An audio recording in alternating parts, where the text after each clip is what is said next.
Welcome to Amplify, the personal brand business show. Today on the show, Bob is speaking with Jenny Ainsworth. The first group of people say, well, what can I do? And there's so much emphasis on me, and it's all about me, and rather than it being an empowering, well, what can I do? It's just, I'm the problem. I can't do it. Other people are better than me. I'm stuck. I. And the people who actually do something focus much more on the word can. Well, what can I do? And that's about action. That's about, what's within my sphere of influence to do right now. Hi there and welcome back to the Personal Brand Business Show. My name's Bob Gentle, and every week I speak with amazing people who share their secrets to building, marketing and monetizing their expertise, intentionally growing a unique personal brand and the mindset you need for your business to grow and thrive. If you're new to the show, then while you still have whatever device you're using in your hand, take a second to subscribe. On Apple Podcasts, that's the follow button. On Spotify, it's subscribe. And on YouTube, it's the subscribe. It's also the bell. It's also the like. And it's also leave a comment if you have any questions that come up. So this week, we're going to range across quite a few topics, I think. I expect us to be speaking about leadership. I expect us to be talking about mindset, because we're joined by my leadership and mindset mentor, Jenny Ainsworth. Jenny, welcome to the show. Thanks, Bob. Great to be here. For the listener who's meeting you for the first time, can you maybe just start by giving us a little bit of orientation and telling us a bit about who you are, where you are, and the kind of work you do? Yeah, absolutely. So I am based up in the north of England, in North Yorkshire, and have zero work anywhere near me. I never have had, I've always had to travel for my work, because essentially I work with primarily corporate clients and work with them on their leadership, developing teams, working with teams cross-culturally and across the globe, and really enabling people to be visible in their leadership, to know what leadership means to them and how they are personally going to lead. There are a gazillion books out there on leadership and nobody's quite nailed it. So it's all about taking some common principles and then applying them to your own life in a way that feels true, feels authentic, and makes a difference. I think the thing with leadership is it's so all-encompassing. It's such a vast, vast topic. It's really for anybody who's out in front of anything. How can you do it the best way that you possibly can? So no one book, no one expert is ever going to have all the answers, because the toolbox that you can bring to bear on that is vast. What does a typical client look like for you? I imagine there's a bit of a range, but what's standard? Yeah, there is a bit of a range. They tend to be quite large corporates. I've been doing this a while now, and I've built it up. But they tend to be corporates, quite large corporates who have offices across the world, either across Europe or indeed across the globe.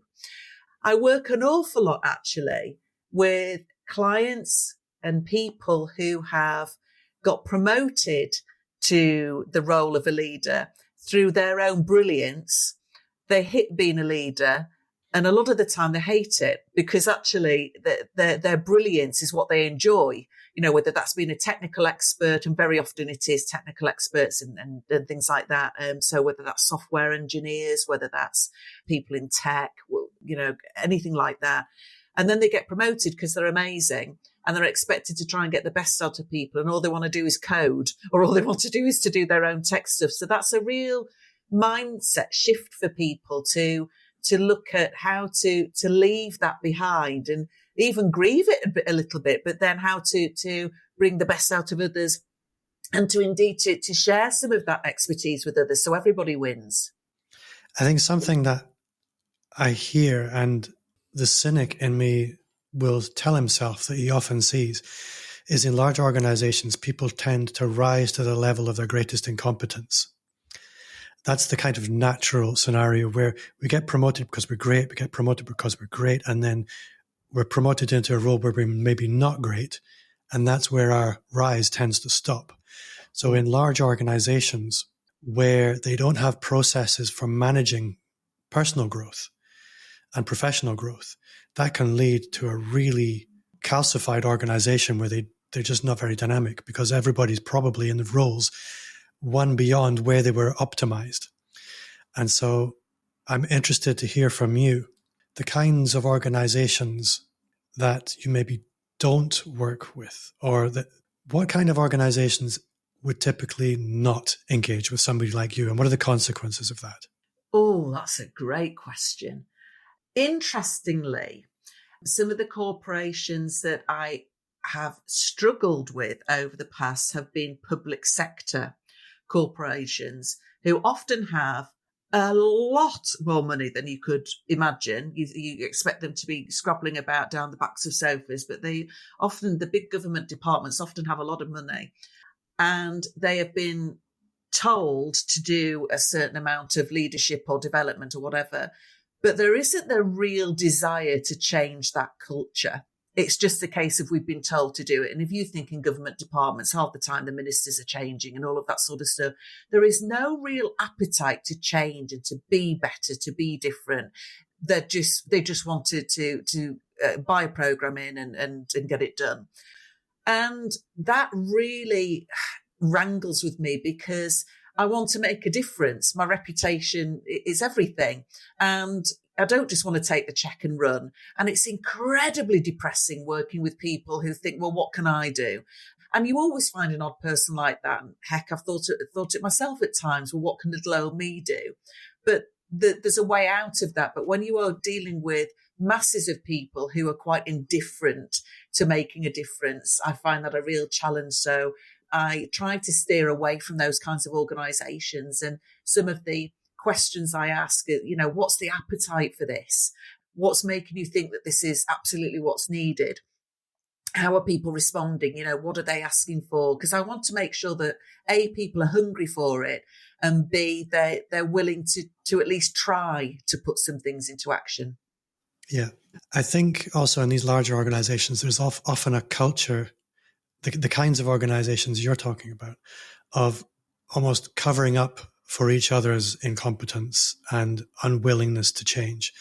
Everybody's comfortable and everybody wants to stay comfortable. So by covering up for each other's, and that, yeah. Let's not focus on that. Let's focus on good leaders, good leadership. I think it would be good to make this relevant and as relevant as we possibly can for my audience, a lot of whom are solopreneurs, small business owners. From your perspective, obviously commercially, you work a lot with large organizations, but I know you because we worked in a very small group together. And I know you very much as mindset Jenny and positivity Jenny and helping you find new ways of looking at your situation and looking for opportunities, Jenny. But from your perspective, what is the essence of leadership in a wider sense rather than in a corporate sense? And how do we make the idea of taking ownership of your leadership and your self-leadership, how do we set the definition for the conversation we're going to have? Yeah, it's a good question. And I think it's really important for solopreneurs and small business owners to, A, to be visible, and B, to have an opinion. What do I mean by that? There's an awful lot of people, and you and I have been to big conferences for solopreneurs and small business owners, and very often you get a real high percentage of business coaches in the room, or life coaches, or people who are working on health. And there's a sense of, oh gosh, there's a lot of us, aren't there? There's a lot of competition. Well, there's a 1,000,001 leaders out there, in different positions. This is about, okay, so what sets you apart? What opinions have you got on your industry? What opinions have you got on what's out there at the moment, what's being promoted as the next big thing, whether that's in business development, whether that's in the health arena, whether that's in life coaching? What are some of the things that you are seeing out there, and what are your thoughts on them? So I think it's very much, it's staying abreast of everything that's going on in your world and thinking, how can I bring this into my world for my community? So it might be a an article that you've seen that you think, I fundamentally disagree with that. And, I've disagreed with stuff even in Harvard Business Review. And I've looked and I've thought, no, in my world, that I do not agree with that. And I have seen the complete opposite happen.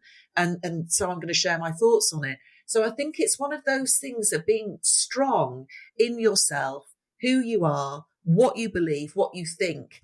And of course, that will be a natural repellent to some, but it will absolutely be a magnet to other people as well. And that's ultimately what we want in our businesses. We want to magnetize the people who genuinely want to work with us. I think what's interesting is, and I've mentioned this before, probably more times than I should have, but if you look at the whole principle of magnetism, there is a positive and a negative polarity. You can't have this attraction without the equal and opposite. But I think in that tension between the two, that's where the fear of, well, what happens if people don't like me comes in. Yeah. You can rationally understand, okay, I need to properly attract some people. Everybody wants the attraction, but people have a lot of fear around the pushing others away.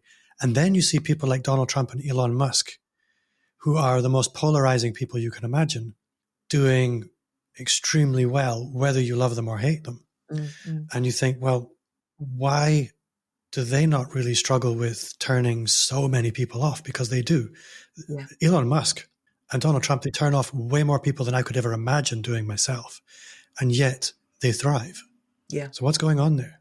I think, again, for them, it's what you focus on. And, there's times when all of us can spiral down and think that's not working and gosh, I haven't done that and that's not good. And, I really should be. And it's all these shoulda, woulda, couldas half the time. And, what you focus on grows. And so the more that you see that the things that are not great, that could be better, that you haven't done, you see it everywhere. And then that becomes almost paralyzing. It's like analysis paralysis. And so we then get the fear of, well, I just don't know what my next step is now at all, because I'm now so frightened of making the wrong step. And so we end up staying stagnant. And I think that they are, absolutely aware that there are people who can't stand them. I think probably in quite a sadistic way, they quite like that. But ultimately, they really couldn't give two hoots about it. They really don't care. And that takes a lot of ego to not care at all. And I think it's important that we really sort of take a check on, what have I been focusing on today or this week? What am I looking at? Have I been looking at all the stuff that I'm lacking, all the stuff I haven't done, all the stuff that's missing? Or am I looking at what is working, what I can leverage, what I can use to move the needle a little bit more? And it's very, very telling, actually. And you can really notice the people who focus much more on taking action tend to be the ones who look more optimistically at their business and at their style rather than from a negative perspective. So I think with the likes of Donald Trump and Elon Musk, there's also an aspect where they understand that polarization has this amplifying effect. Yeah. And so they are leaning into it quite strategically. What the rest of us don't typically have is that level of confidence to turn the dial up quite as much as they've done. There's another aspect to this which I'd love your feedback on, is when somebody's promoted into a role, say into a manager role, or somebody's given the role of being the CEO or the C-suite, they have been isolated from the group and they have been made a leader in essence. So they are now no longer part of the pack, but they are out there on their own. And as a consequence of that, they are inherently different from the other people in their organization. Mm. Similarly, if you're a small business owner or a solopreneur, you are different from the majority of people that you're going to meet on social media who are probably employees or in other roles within organizations. And nobody likes to be different. We all want to be the same.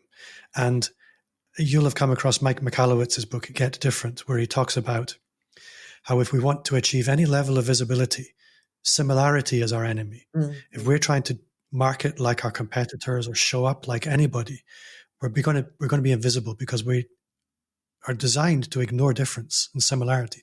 We're designed to notice difference.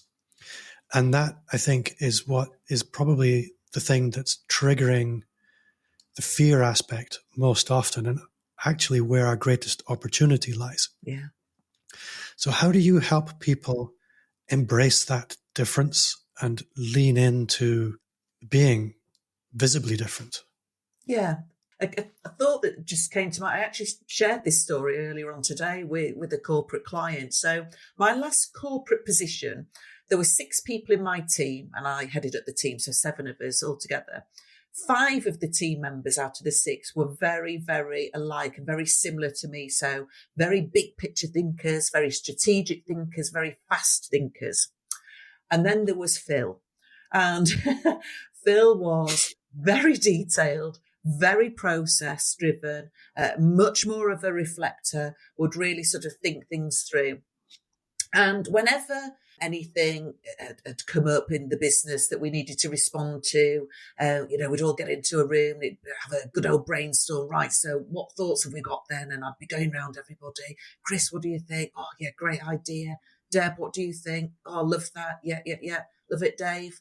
Oh, yeah, nice one. Phil, I'll come back to you. Chris. And so it would be sort of going around the people and everybody would be shouting out their answers. And Phil would, more often than not stay quite quiet. And then inevitably, we'd work out what we were going to do and actions and all of that sort of stuff. And off we'd go. And Phil would tend to email me either later on that day or sort of overnight next morning. And Phil's emails always needed scrolling down, very detailed. And I would sort of scroll down his email and he would come up with some thoughts. And my initial response was, why didn't you say this yesterday in the meeting? But then as I get into the meet, I think he is absolutely right. And you could have locked the 6 of us, the 5 other team members and me in a room for 24 hours, and we wouldn't have come up with the goal that Phil came up with. And so I had to learn to preempt it. And so to say to Phil the day before, Phil, tomorrow, we need to have a think about X and Y, Z. Can you come and have a think about what might bite us, what we need to be mindful of? So he could come and he could contribute because he'd had that space. And it meant that we were able to identify any obstacles before they came up, just far better equipped to lean in. So when it comes to us as leaders and as solopreneurs and business owners, I think the power of community is really, really important. And absolutely birds of a feather flock together and you find your tribe and you end up being in a group where, that probably there are people that are quite similar to you. But I really urge you to find the oddball as well, because the oddball is what you need when you're either starting out something from fresh, just to think about whether there's anything that you've just overlooked because it simply hasn't crossed your mind because you don't think like that. Or indeed, if you're stuck, when we're stuck, we get to a point where you think, I'm now bereft of ideas of how to get this moving. And again, getting somebody who thinks fundamentally different to you is really, really useful just to bring in and just to see if there's anything that you have overlooked or not even considered simply because they are different to you. So for me, that's really, really important to make sure you have those people in your arsenal. You might not be talking to them every day or even every week, but having that and making it reciprocal so you can be the same for them, and so everybody wins. I think that's really, really important in a way of embracing difference. Hi, it's Bob here. If you're listening to the show and thinking, this is way out of reach for me, I get it, but I want you to stop. Working with me one-to-one or in a group on your business is accessible and affordable, no matter what stage your business is at. Just open your email, draft a message to bob@amplifyme.agency, or search for @BobGentle on any social media platform. Direct message me, tell me your story, and I'll do my very best to help make sure that the next chapter is the best yet.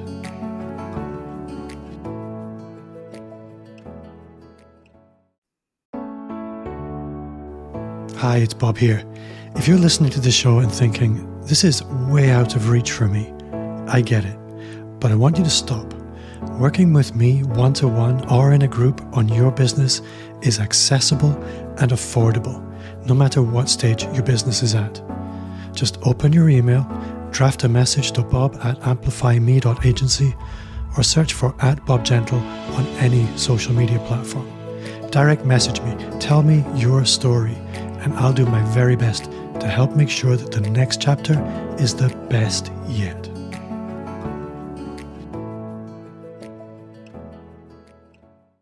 I think that's a really good observation, that a lot of the time leadership is isolating, and the only real antidote to that is community, being really intentional about surrounding yourself with people who are fellow travelers.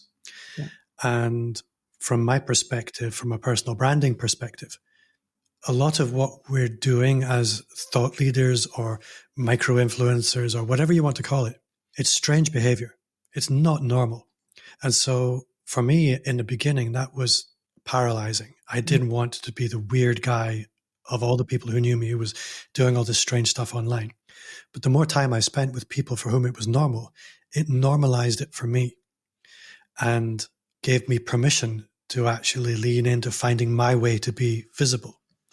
And I can absolutely imagine in a corporate setting, if you're a new manager, you're going to need to be around new managers. Yeah. If you're a CEO, you're going to need to be around CEOs in order that you have a support network that are fellow travelers and not simply passengers or observers or people who are offering unsolicited advice.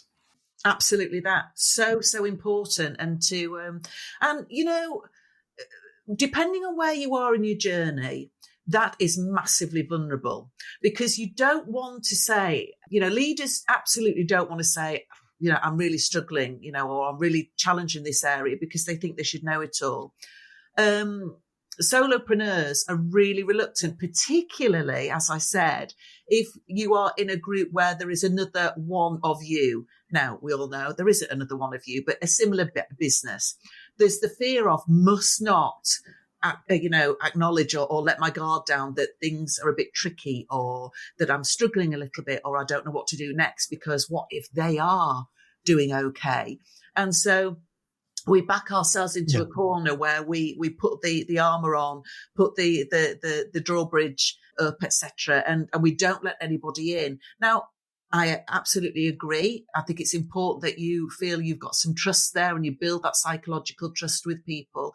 But that takes a bit of doing, but it has to be intentional. You have to let your guard down a little bit. You have to ask, maybe more of a low-hanging fruit question, but just sort of get a sense check of what you're getting in response, what are some of the replies, etc., and build up your confidence in the group that you are not going to be exposed, that you're not going to be made to feel vulnerable, foolish, silly. But it's really critical that you do it, I think. So another place I'd like to go is, if you imagine two organizations, they both kind of do the same thing. And we know where we are in the world at the moment. We have increasing virtualization and increasingly fractured organizations through remoteness and globalization. And with the technology we have available for us, we don't necessarily exist socially as an organization in the way that we maybe did 5 to 10 years ago. Mm-hmm. One organization has a leader who is very visible. He's sharing his mission. He's sharing his passion. He's available for people to have a one-sided relationship with. I know who that guy is or that girl is.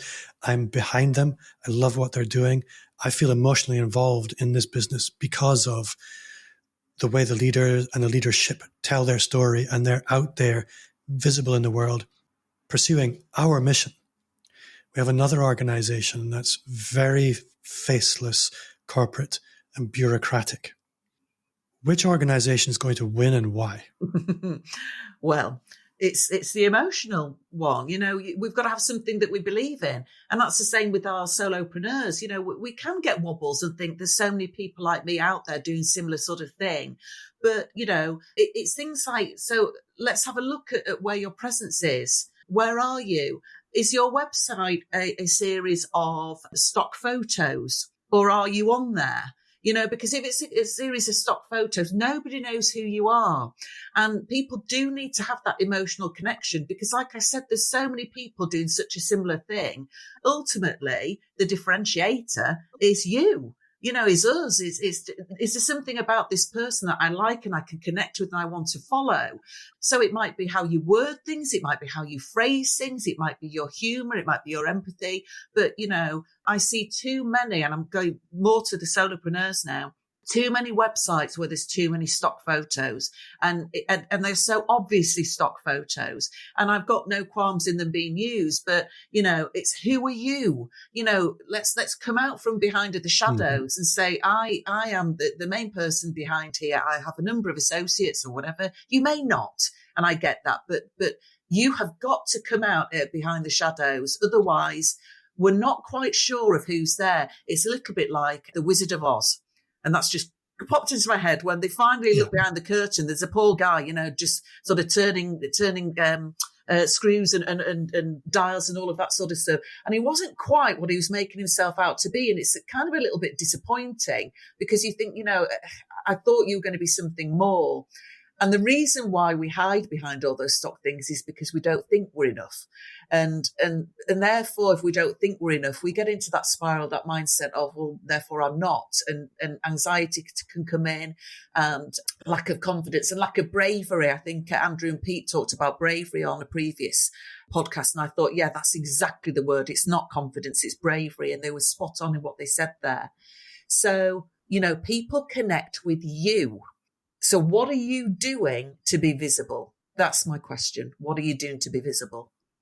I remember listening to Mark Schaefer giving a talk, and he was talking about how in the current time, for all the reasons that I described a moment ago, the organization that's going to win is the one that creates the greatest sense of belonging. Yeah. And that's belonging for your customer base, and that's belonging for your organizational resources, your people. And from a leader's perspective, if it is a very large organization, the only way you can really create that sense of belonging is by being visible and being a visible advocate for your organization. Yeah. Because in doing that, you subsequently give permission for everyone else in the organization to be a visible advocate. Yeah. And it's really interesting. You've met some famous people.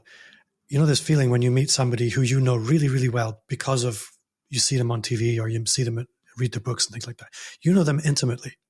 They have no idea who you are. But for you, it's a very real relationship. Mm-hmm. That has a binding effect. And that binding effect is available to leaders to bring to bear in their own organizations, but only through their personal visibility. Yeah. And I think that's where people need to understand courage, absolutely, but understand the benefits as well. It's not do hard things for the sake of doing hard things. It's doing hard things for tremendous effect. Yes.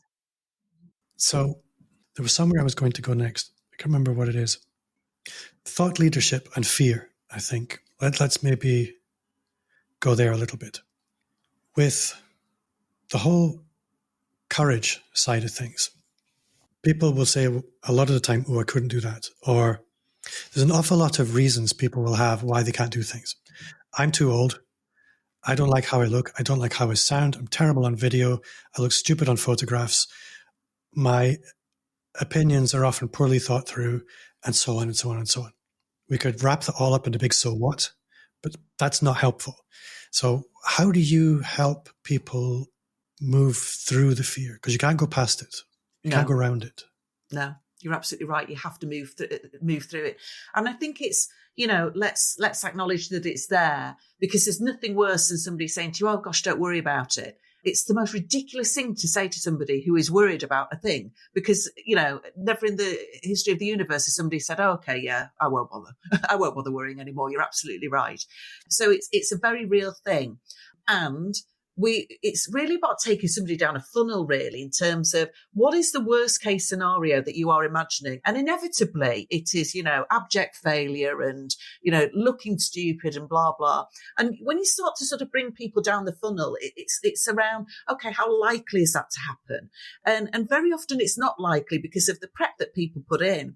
And there's times where, there's no other thing to do than to do it, whatever it is. So pushing enter on that blog post, putting that photo up and saying, this is what I think. And yes, there might then be an element of, cringe, but it's done. And I think that's the key thing, is just to do.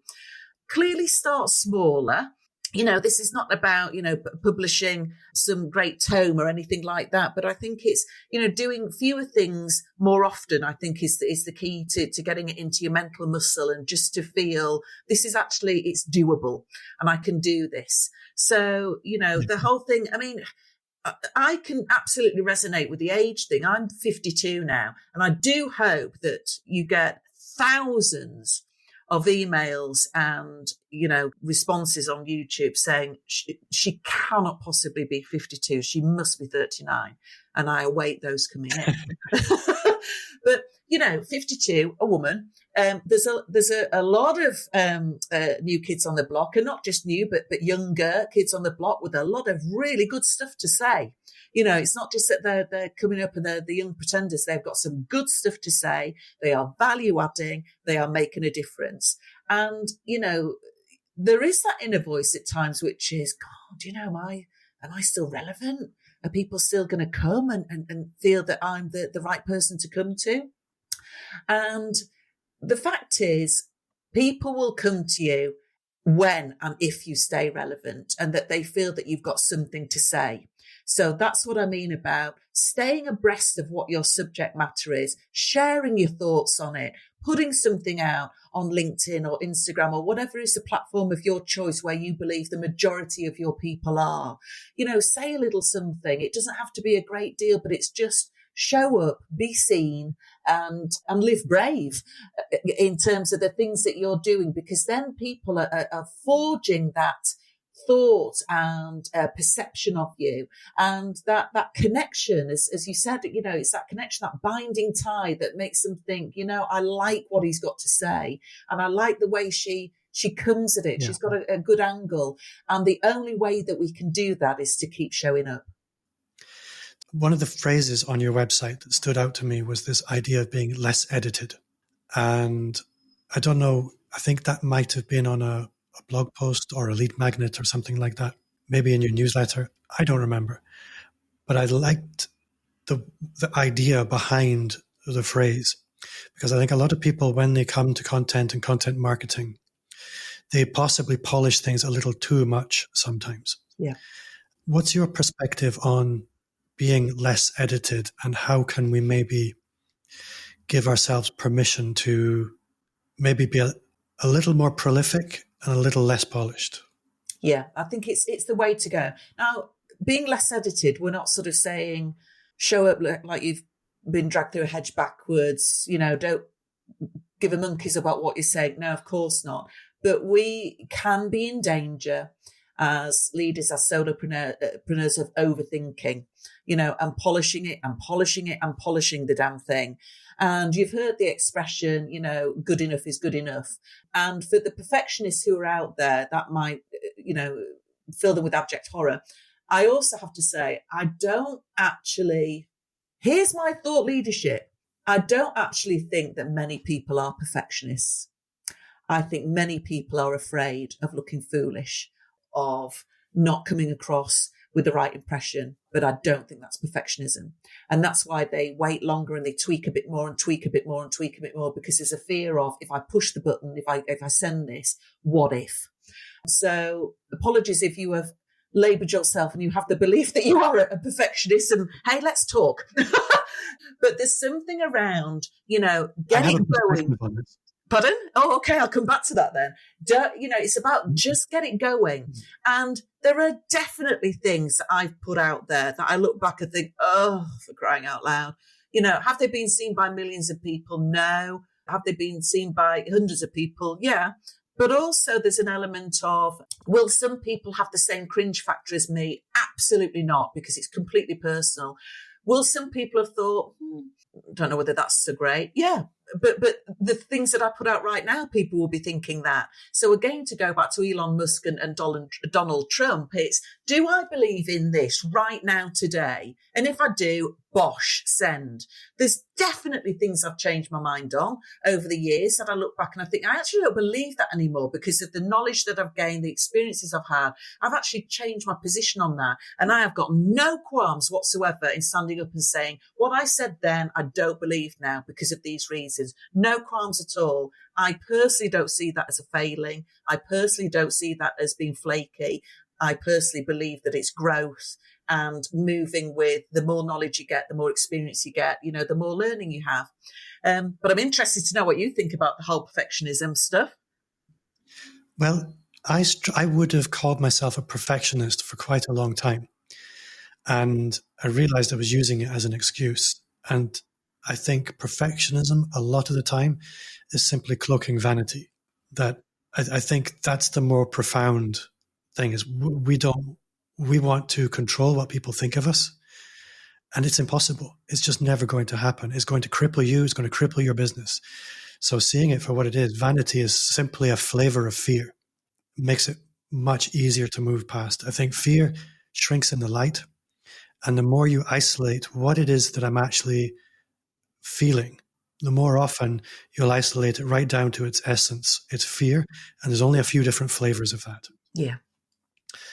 To come back to the age thing, I think this was something that I struggled with in my 20s and my 30s and my 40s. And now, like you, just stepping over the threshold into my 50s.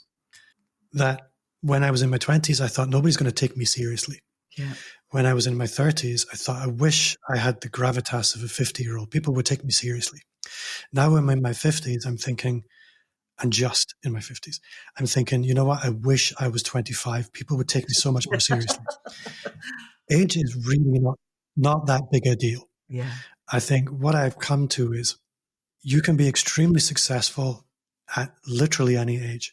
And the antidote to your own inner ageism, at whatever age you are, because I've got clients at every age and none of them are happy with the age they are, is to look for role models your age or around your age group who you genuinely admire and think age is not causing them a problem. Mm-hmm. So there'll be people who will look at you, Jenny, and think you're the perfect role model.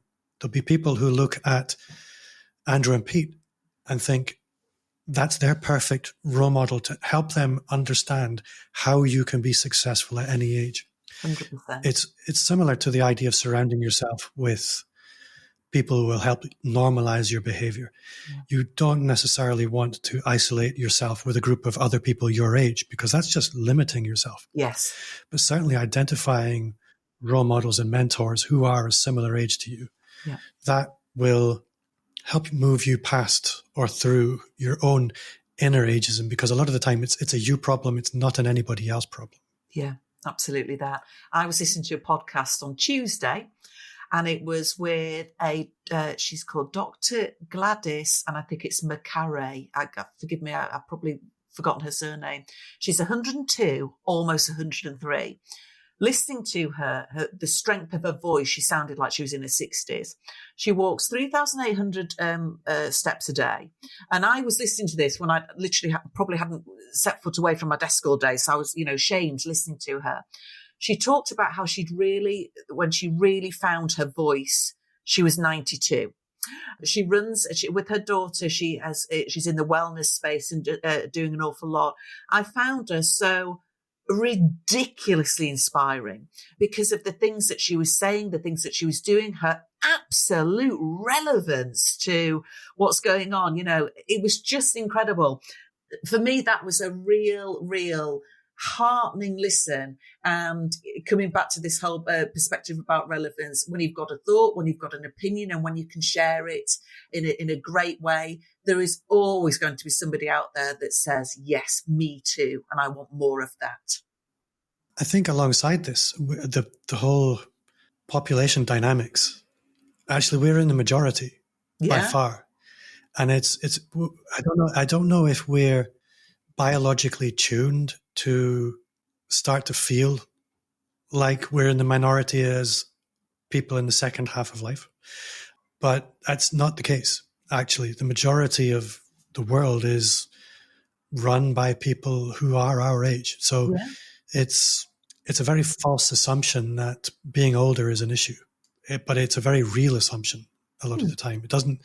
It's pernicious, I think would be the word. Yes, great word. One of the reasons I always love talking to you is positivity and mindset. And it's one of the things you're best known for is things like motivational keynoting and things like that. I wouldn't be doing the audience a service if I didn't ask you for maybe some mental hygiene exercises that we can use to reset our funk sometimes. What advice would you have for anybody who's thinking, things just seem to not be going my way today or this week or this month? Yeah. I often say, there are two types of people. There are those people who say, what can I do? And there are those people that say, what can I do? But the first group of people say, well, what can I do? And there's so much emphasis on me, and it's all about me, and rather than it being an empowering, well, what can I do? It's just, I'm the problem. I can't do it. Other people are better than me. I'm stuck. I. And the people who actually do something focus much more on the word can. Well, what can I do?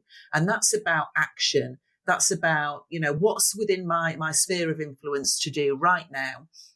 And I still struggle with it. I really do. I wouldn't, it's really important when we talk about positivity. I would say I'm more of an optimist. I'm not everything's great, everything's amazing, because half the time everything is not. But what I do have is a great sense of optimism of this will be all right. I don't know when, I don't know how, but it will be if I focus and if I look at what I can do, and where the emphasis is on that sort of action. So for me, it's, what on a scale of 1 to 10, how do I feel right now? 1 is the worst I've ever felt. 10 is the best I've ever felt. Where do I feel now? Okay. So what's going to get me one step further up? So if I'm on a 3, what would a 4 look like and feel like? And you start to say, well, I'd be doing X and I'd be doing Y and I'd be doing Z. So you think, okay, so do it then. Do it. If that's all it's going to take just to nudge you. This isn't about getting to 10. It's about getting better than where you are now. And then you just really notice a shift in your emotional state. And sometimes it's a case of, right, you know what, let's just get up and just I'll come back to this. And I'll just do something completely different. And it's the age-old thing when you come back, either you've walked it out, things have surfaced, come to the surface for you. It's a little bit like mining for gold. You're getting, you're sort of shaking that tin pan and making sure the nuggets come to the surface.